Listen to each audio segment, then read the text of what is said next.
Okay, picking up with Act 2. Here we go. Act 2, Scene 2. All right, so the plan is that they are going to hook up Beatrice and Benedict, trick them into falling in love with each other in the next week. And we also have the whole Don John thing going on in the background where he wants to mess up Claudio's marriage. Yeah. No, Don John. Don John. Oh. Don John wants to mess it up. Oh, right. Yeah. Keanu Reeves. Yeah. Okay. All right, so Don John is a bad one. back to Don John bad guy. Wait, Don Pedro is great. Yes. I got that. Pedro, Yeah, Prince, One Piece, that'll help you, right? Don Pedro. John, Jerk. Being Claudio to get That helps. Pedro with Claudio. Yeah, I got But that. then John is the one trying to Okay. break them up. Yeah, because it was. There's too many Don. Why is Yeah, there everyone's just a title. Don, It's just Don, a Don, Don. Why can't they have like different names? It's like in Spanish class. It's not his name, it's his title. So like, But like, so why can't it just be John and Pedro? Well, that would be very American of you. I don't know. Well, I am American. I know, but it's not set in America. America, I don't think it even been discovered yet. Yes. It's not Joel. Yes. What? That's So how that means like As- every single time like someone like would refer to you as like Miss. Yeah. It's like their title, like their title. Where the comments? Because of their hero and Beatrice. All right, here we go. Don John. It is so, the Count Claudio Okay. shall marry the daughter of Nathan. Yeah, my lord, but I can cross it. Any bar, any cross, any impediment will be medicinable. Mhm. I am sick in displeasure to him, and whatsoever comes athwart inspection ranges evenly with mine. How canst thou cross this? All right, so Don John just wants to mess it up any possible way that he can. Not honestly, my lord, but so covertly that no dishonesty shall appear in me. Show me briefly how. I think I told you, lordship, a year since, how much I am in the favor of Margaret, the waiting gentlewoman hero. All right, so we've got more confirmation that Horatio and Margaret are kind of an item, right? Alex, you want to phone away? You? All right. I remember. I can, at any unseasonable instant of the night, appointed to look out at her lady's chamber window. What life is in that? To be the death of this marriage. The poison of that lies in you to temper it. Go you to the prince your brother, spare not to tell him that he hath wronged his honor in marrying the renowned Claudio, whose estimation do you mightily hold us, to a contaminated stale, such a one as hero. All right, that's pretty harsh word. Stale means prostitute or whore. Okay, so Horatio says, I can get Margaret, who is Hero's chamberwoman, meaning that she is her servant, who sleeps in the same room with her. I can go get her to go into Hero's window at any time. Can make her do that, right? And Don John's like, well, who cares, right? How is that going to mess up this marriage, right? He's like, leave that to me. You don't need to know that right now. In the meantime, go to the prince, Don Pedro, and tell him that he has wronged Claudio by setting him up with Hero because she's actually a whore. Okay? What proof shall I make of that? Proof enough to misuse the prince, to vex Claudio, to undo Hero, and kill Leonardo. Look you for any other issue? All right, that's a pretty big promise. He's going to mess up the prince, he's going to vex Claudio, undo Hero, and kill her dad. Only to despite them, I will endeavor it. Go then. Find me a meet hour to draw down Pedro and the Count Claudio alone. Tell them that you know that the hero loves me. Intend a kind of zeal both to the prince and Claudio, as in love of your brother's honor, who hath made this match, and his friend's reputation, who is thus to be cozened with the semblance of a maid, that you have discovered thus. They will scarcely believe that without trial. Right, so he's supposed to go and tell Claudio and Don Pedro, Hero is actually in love with Horatio. and they can prove it. But he says they're not gonna believe it without some kind of trial, some kind of proof, right? So keep going. Offer them instances which shall bear no less likelihood than others to see me at her chamber window. Here become Margaret, Hero. Here is Margaret, turn me Claudio, and bring them to see the very night before the intended wedding. For in the meantime I will so fashion the matter that Hero shall be absent, and there shall appear such seeming truth of Hero's disloyalty, that jealousy shall be called assurance, and all the preparation overthrown. Right? So Horatio is going to be in the window with Margaret, and she is going to be, it's going to be nighttime, and it's Hero's bedroom window, and they're already thinking Horatio might be messing around with Hero. So a lot of things kind of priming them to believe that what they're going to see is actually Hero in the window. And on top of it, Horatio is going to do some weird like role-playing thing where he gets Margaret to actually call him by his name, Horatio, but he's going to be calling her Hero, and she's going to play along and be okay with that, because apparently he's got that kind of suave control over his woman, that he can get her to go into Hero's window and pretend to be Hero, and then Claudio and Don Pedro are going to witness it from down on the grounds. You with me? It's like the anti-balcony scene for Romeo and Juliet. Here we go. Throw this to what adverse issue it came. I will put it in practice. In cunning in the workmaness, thy fee is 1,000 ducats. Yep, we see 1,000 ducats. Be you constant in the accusation, and my cunning shall not shame me. I will presently go learn their day. Okay, so that plot is in motion.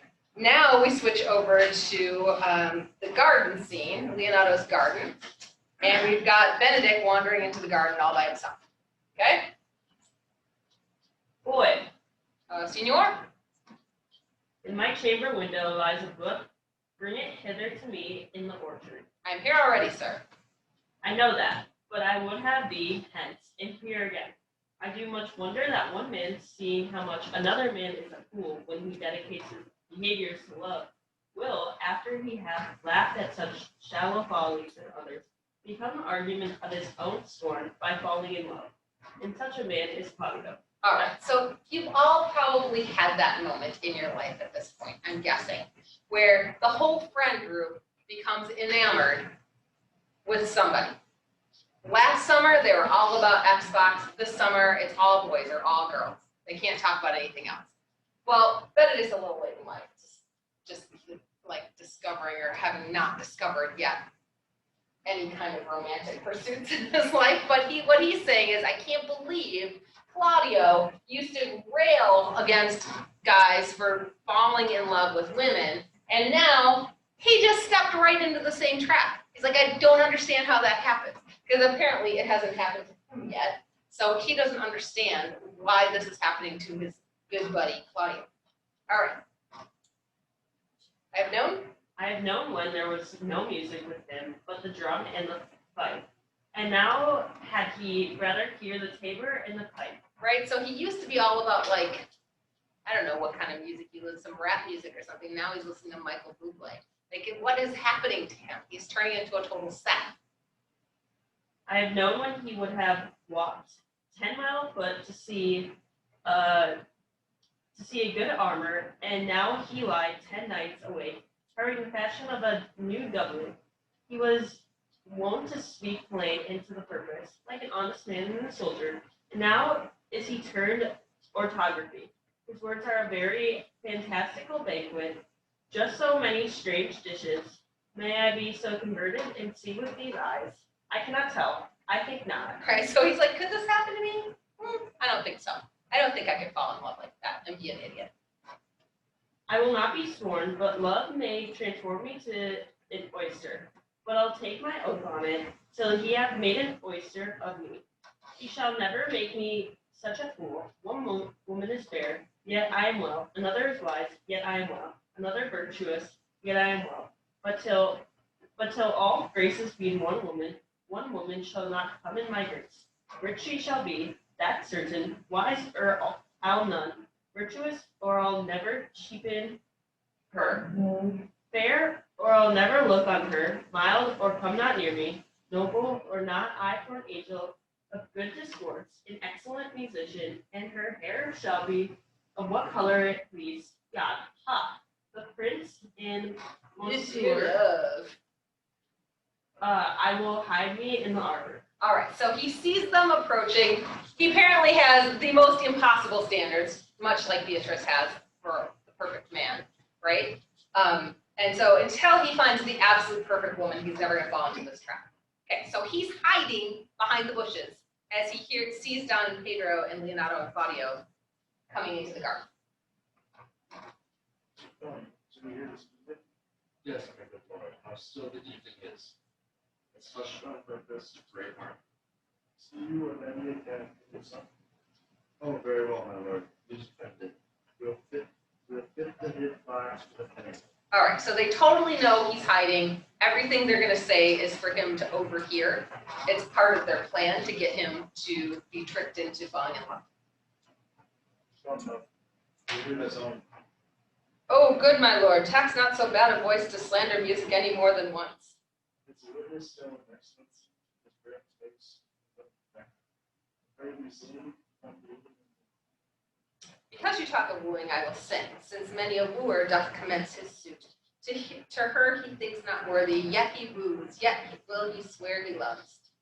Nay, brave known, or that which longer urgent, Note this before my notes. There's not a note of mine that's worth the noting. Lots of stupid puns there. why, these are very conscious and sweet. Notes, written about. Now, divine heir, now is his soul ravaged. Is it not strange that sheep's guts should hail souls out of men's bodies? Well, a horn for my money, when all is done. Sigh no more, ladies, sigh no more. Men were deceivers ever. 1 foot in sea and 1 on shore, to one thing constant never. So essentially, women, don't worry about the men because they're just a bunch of fickle people who change their minds all the time. They're not constant in. Then sigh not so, but let them go, and be you blithe and bonny, converting all your sounds of woe into hey, nani, nani. So basically, get over it, right? Men are going to be silly, stupid fools that change their minds about everything, and you need to just not worry about it so much. Sigh no more ditties, sing no more of dumps so dull and heavy, the fraud of men was ever so, since summer first was leafy. Then sigh not so, going, Don Pedro? Not like wrong, good song. And an ill singer, my lord. No. Face, so sings well and have friendship. And he had been a dog that should have howled thus. Howled thus. They would have hanged him. Right, so apparently Benedict not very impressed with the song. If it was a dog howling like that, they would have hanged it. And I pray God his bad boys bode no mischief. I had as live as have heard the night raven come what plague could have come after it. Yeah, Mary. Lost it out here, though. Very good, so tomorrow night, we have it in the chamber. The best I can, my lord. Do so. Farewell. Come later, me We'll take forgiveness. She's Beatrice and Max. All right, that's a pretty big thing to drop, knowing that Benedict is overhearing, right? What were you telling me the other day, that Beatrice is in love with Benedict? Claudio? Oh, I stuck on, all six. I could never think that lady would have loved any man. Nor I neither, but most wonderful that she so dote on Senior Benedict, whom she hath in all hours vaguely seemed to have before. It's possible? Sits the wind in that corner?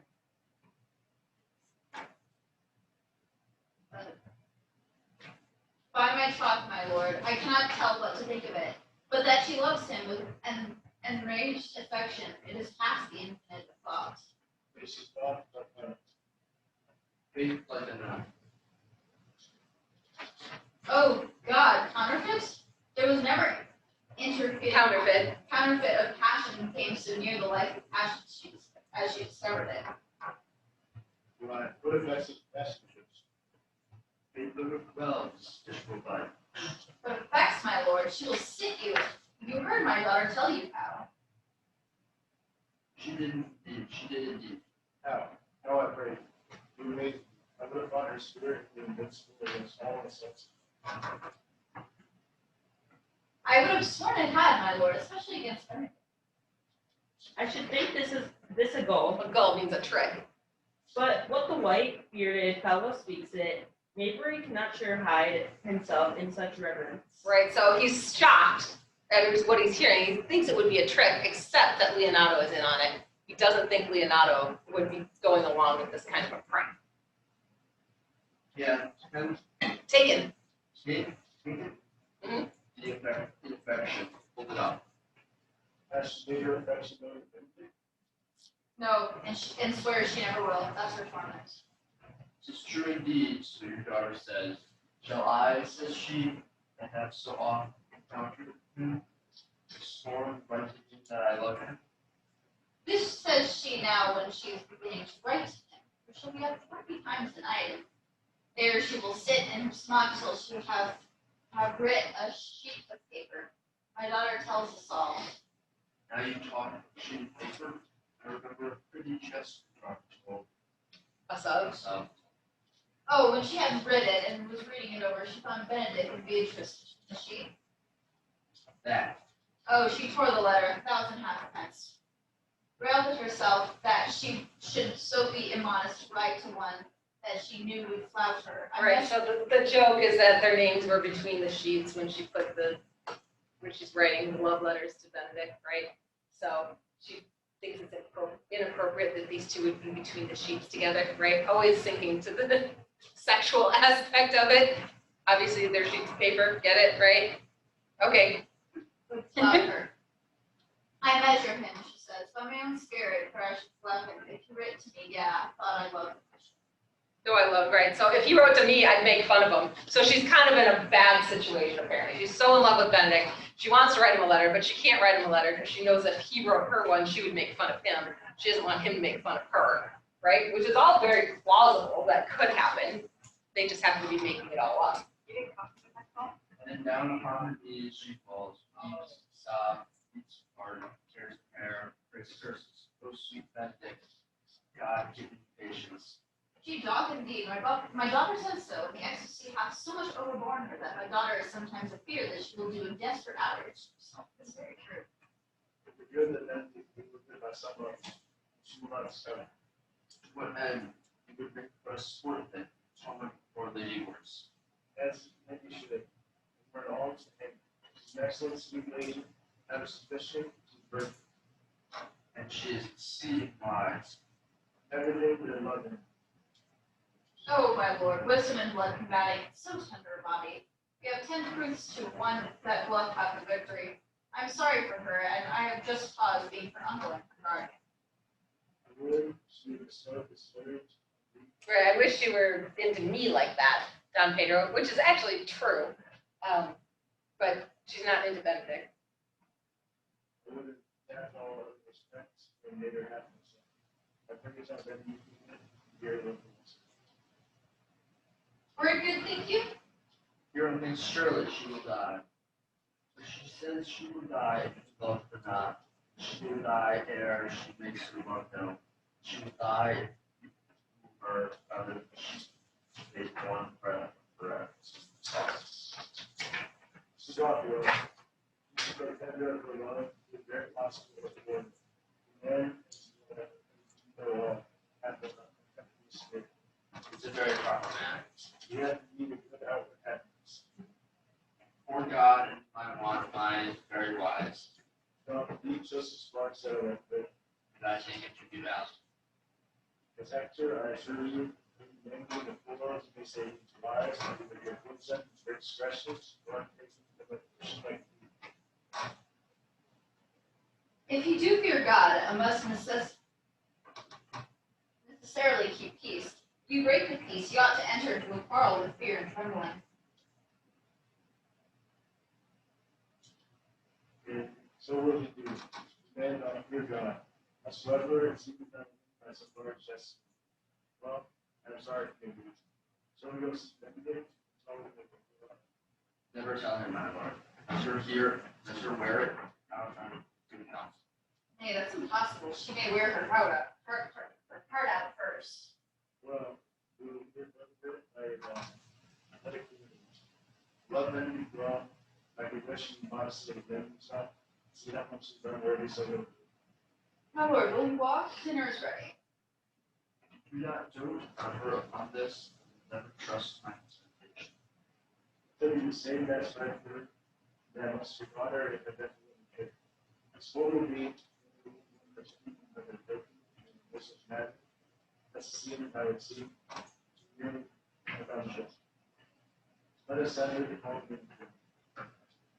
All right, so they leave Benedict alone after getting this bombshell.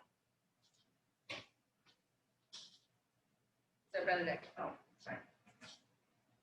This can be no trick. The conference was sadly born. They have the truth of this from Hero. They seem to pity the lady. It seems her affections have their full bent. Love me? Why, it must be requited. I know what requited means. Returned. If she's in love with me, I guess I'm gonna have to love her back. I hear how I am censored. They say I will bear myself proudly if I perceive the love come from her. They say that too that she will rather die than give any sign of affection. I did never think to marry. I must not seem proud. Happy are they hear their detractions and can put them to mending. They say the lady is fair. 'Tis a truth. I can hear them witness and virtuous. 'Tis so. I cannot reprove it. And wise, but for loving me, by my troth, it is no addition to her wit, nor no great argument of her folly. For I will be horribly in love with her. I may chance have some odd quirks and remnants of wit broken on me, because I have railed so long against marriage. But doth not the appetite alter? A man loves the meat in his youth that he cannot endure in his age. Shall quips and sentences in these paper bullets of the brain awe a man from the career of his humor? No, the world must be peopled. When I said I would die a bachelor, I did not think I should live till I were married. Here comes Beatrice. By this day, she's a fair lady. I do spy some marks of love in her. All right, so his rationale for falling in love with Beatrice is what? She loves him. She loves him. The world must be peopled. I have an obligation, right? Okay, and here she comes, and I spy some marks of love in her, which he definitely does not, right? She does. Her trap hasn't been set yet. She still hates him, the burning passion. All right, here she comes, Beatrice. Against my will, I am sent to bid you come into dinner. Fair Beatrice, I thank you for your plans. For your pains. Oh, pains. I took no more pains for those things than you take pains to thank me. If it had been painful, I would not have come. You take pleasure then in the message? Yeah, just so much as you may take upon a knife's point and choke a dog with gall. You have no stomach, senor, fare you well. Ha! Against my will, I am sent to bid you come into dinner.